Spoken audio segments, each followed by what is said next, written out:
وہ ہمارے نبی ان کے ہم امتی. آج ہندوستان بھر میں کہیں خودکشی کی جا رہی ہے, کہیں اس کو جہیز نہ لانے کی وجہ سے پرتاڑت کیا جا رہا ہے. یہ سارا ماحول صرف جہالت کا نتیجہ ہے. یہ ساری چیزیں صرف الٹریسی کی وجہ سے ہوئی.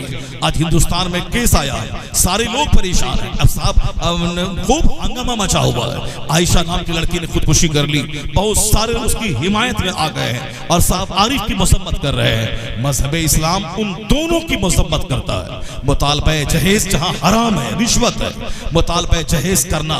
ہم 100 بارات لے کے آئیں گے, کھانا اچھا ہونا چاہیے, 10 ہندو میرے پاس رہے گا اور غیر مسلم سے اچھا کھانا ہونا چاہیے, یہ بھی مطالبہ جہیز میں داخل ہے اور یہ بھی رشوت ہے. ایسا کرنا حرام ہے. اس لیے حرام ہے کہ میں نے ان کی بیٹی کو لا کر کے اس پر کوئی احسان نہیں کیا ہے. بیٹی دلہن ہماری ضرورت ہے. اگر دلہن میرے پاس نہ, میری بیوی میرے پاس نہ رہے تو چاہے 50 کروڑ روپے سونے کا مکان میں بنا لو, وہ مکان کی دیواریں مجھ کو کاٹنے دوڑتی ہیں. زندگی ادھوری رہتی ہے جب شریک حیات نہ ہو. تو جس قدر وہ میری ضرورت ہے اس کی وجہ سے میں گناہوں سے بچتا ہوں, وہ میری ضرورت ہے. جس طرح میں ان کی ضرورت ہوں اسی طرح وہ بھی میری ضرورت ہے. جب آپ بھی ان کی ضرورت ہے, وہ بھی آپ کی ضرورت ہے, پھر یہ سمجھ لینا کہ میں بیٹی لا کر احسان کر رہا ہوں. نہیں, ایسا ماحول پھیلائے کہ بیٹی لائے جب وہاں سے تو یہ بولے کہ انہوں نے بیٹی مجھ کو دیکھ کر مجھ پر احسان کیا ہے, وہ مجھ کو بیٹی دے کر مجھ پر احسان کیا ہے کہ آج ہماری زندگی میں رنگ و روغن اور بہار آئی ہے. ورنہ بیٹی کوئی نہیں دے تو آدمی ران بن کے رہ جائے, آدمی ایسے ہی زندگی اس کی تباہی کی نظر ہو جائے. وہ دیوانہ, وہ صاحب دیوانہ وار کتے کی طرح مارے پھرے گا, سکون نہیں ملے گا.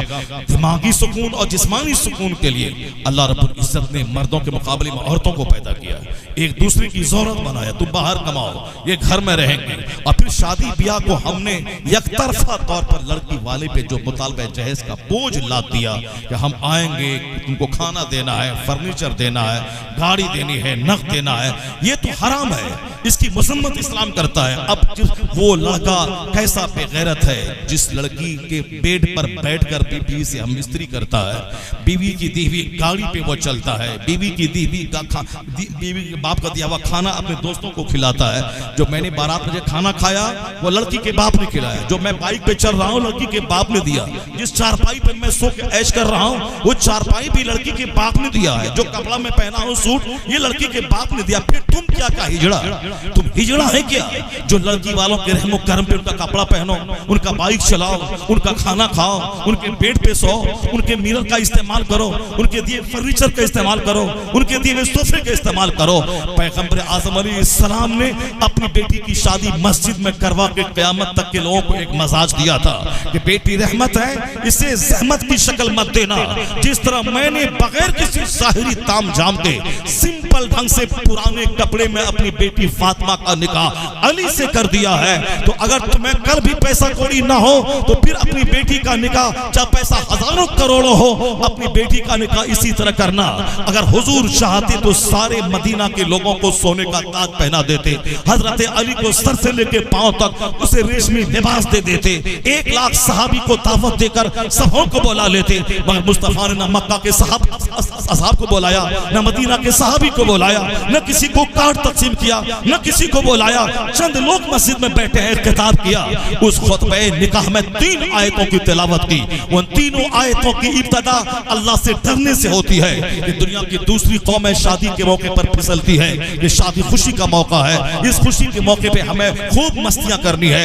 اب حضور نے خطبہ نکاح میں 3 آیتیں پڑھ کر یا ایھا الناس اتقوا ربکم الذی خلقکم من نفس. سامعین حضرات, آج کا یہ پروگرام سلمان ساؤنڈ زوکھنپور کی جانب سے ریکارڈ کیا گیا ہے. مصطفیٰ نے فرمائی اے لوگو اللہ سے ڈرو جس رب نے ایک جان سے اس کا جوڑا پیدا کیا, جس سے انسانوں کو پھیلا دیا. یعنی جناب آدم اکیلا تھے, اس کو اللہ نے پیدا کیا. ان کی بائیں پسلی سے جناب حوا کو پیدا کیا، پھر ان دونوں سے انسان کا سلسلہ شروع کیا۔ ڈرو اس رب سے جس نے ایک جان سے تجھ کو پیدا کیا ہے۔ اللہ کے رسول نے پھر دوسری آیت کی تلاوت فرمائی، یا ایھا الذین آمنوا اتقوا اللہ حق تقاتہ، اے ایمان والو اللہ سے ڈرو جیسا اللہ سے ڈرنے کا حق ہے، مرنا مت مگر مسلمان بن کر۔ شادی بیاہ کے موقع پر خوشیاں منانا، پاؤں کا پھسل جانا، خرافات میں مبتلا ہو جانا اور ڈھول باجے کا استعمال کرنا، اس وقت بھی دور جاہلیت میں یہ رواج تھا۔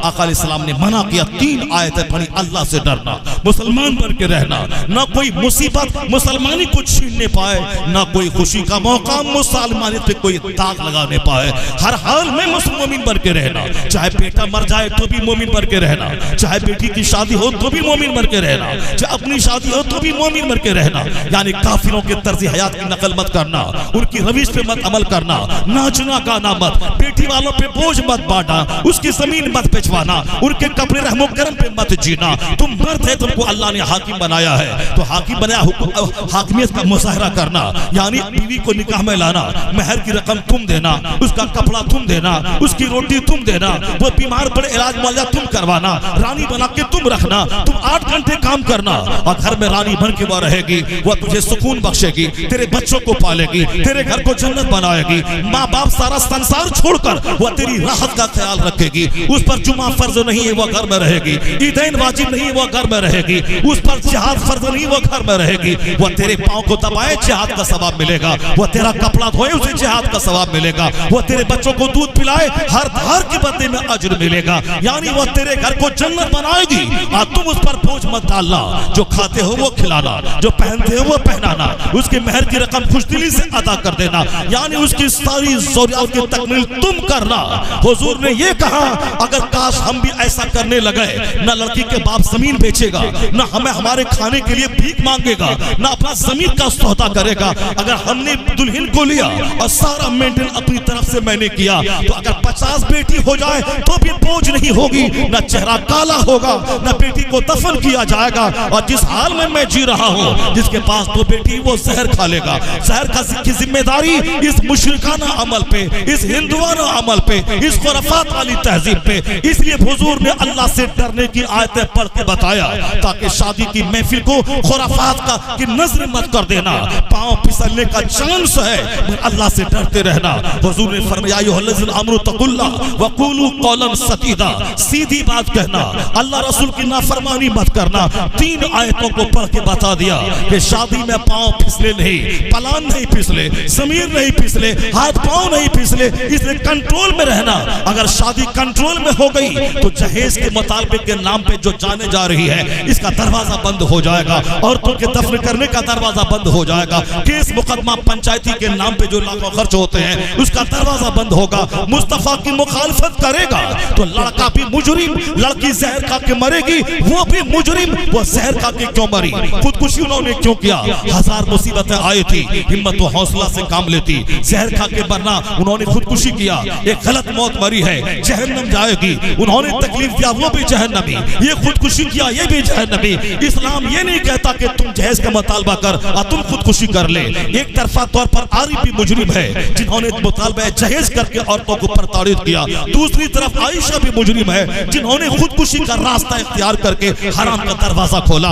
اگر وہ دونوں اسلامی مزاج کا ہوتا، یہ ظالم اس کو ستاتا نہیں، اور اگر یہ ستائی جاتی یہ صبر کرتی، جو کہ حضور نے کہا ہے، اگر شوہر تم کے بدن میں زخم نکل جائے، تم کو چوس کر پیپ نکالنے بولے اور تو اپنے منہ سے پیپ نکال کے باہر کر کے زخم ہلکا کر دو، پھر بھی اس کا حق ادا نہ ہوگا۔ اگر اللہ کے علاوہ دوسرے کو سجدہ کرنا جائز ہوتا تو ہر عورت کو حکم ہوتا اپنے مردوں کو سجدہ کرے۔ حضور کہتے ہیں کالا پہاڑ اگر شوہر بولے اسے وائٹ کر دے، عورت پر لازم ہے کہ اس کالے کو وائٹ کرنے کی کوشش شروع کر دے۔ شوہر تمہارا حاکم ہے، اگر عورت رات بھر سو گئی، شوہر ناراض رہا تو پھر اسی حالت میں مر گئی تو وہ جہنمی ہے۔ حضور نے کہا تھا عورتوں کی ذمہ داری محدود ہے، وہ 5 وقت کی نماز پڑھیں، رمضان کے روزے رکھیں، شوہر کی بات مانیں اور اپنی شرمگاہ کی حفاظت کریں۔ تو حضور نے کہا تھا فَلْتَدْخُلْ مِنْ أَيِّ أَبْوَابِ الْجَنَّةِ شَاءَتْ، جنت کے 8 دروازوں میں سے جس دروازے سے چاہے وہ عورت داخل ہو جائے۔ عورتوں کو صبر کا آدیش دیا تھا۔ سیدہ فاطمہ الزہرا اپنے ہاتھ سے چکی پیستی تھی، اپنے ہاتھ سے پانی ڈھوتی تھی، کئی دن کا گھر میں فاقہ ہوتا تھا، مولا مولا علی کی خدمت کرتی تھی، حسن کریمین کا کپڑا دھوتی تھی، اپنے ہاتھ سے چکی سے آٹا پیس لیتی تھی، ہاتھ میں گھٹے پڑ گئے تھے لیکن کبھی مصیبت کا شکوہ نہ ہوا، کبھی تنقید نہیں ہوئی، کبھی انہوں نے ناراضگی کا اظہار نہیں کیا۔ پھر کہتا دن بھر محنت ہے اور رات میں جب جاگ جاتی تو ہاتھ اٹھا کے دعا کرتی، یا اللہ ایسی لمبی رات بنا دے کہ فاطمہ دل کھول کر سجدہ کر لیا کرے۔ اپنی بیٹی کو فاطمہ کا غلام بنا، مصیبت کا پہاڑ بھی آئے گا خودکشی نہیں کرے گی۔ اپنے بیٹے کو حسین کا غلام بنا، وہ کبھی بیٹی والے پہ دباؤ بنا کے اس سے جہیز کا مطالبہ نہیں کرے گا، تو سماج میں سکون آئے گا، مسرت کی لہر آئے گی۔ خلاف پیغمبر کسے رہ گزری کہ ہرگز بمنزل لقاعت رسید۔ مصطفیٰ کے قانون کی مخالفت لڑکا کرے وہ بھی مجرم، لڑکی کرے وہ بھی مجرم۔ سکون چاہیے تو دنیا کی نقل نہیں، مصطفیٰ کی نقل کر لے۔ جو مصطفیٰ کی نقل کرے گا یہاں راحت ملے گی، مرنے کے بعد مصطفیٰ کی جنت ملے گی۔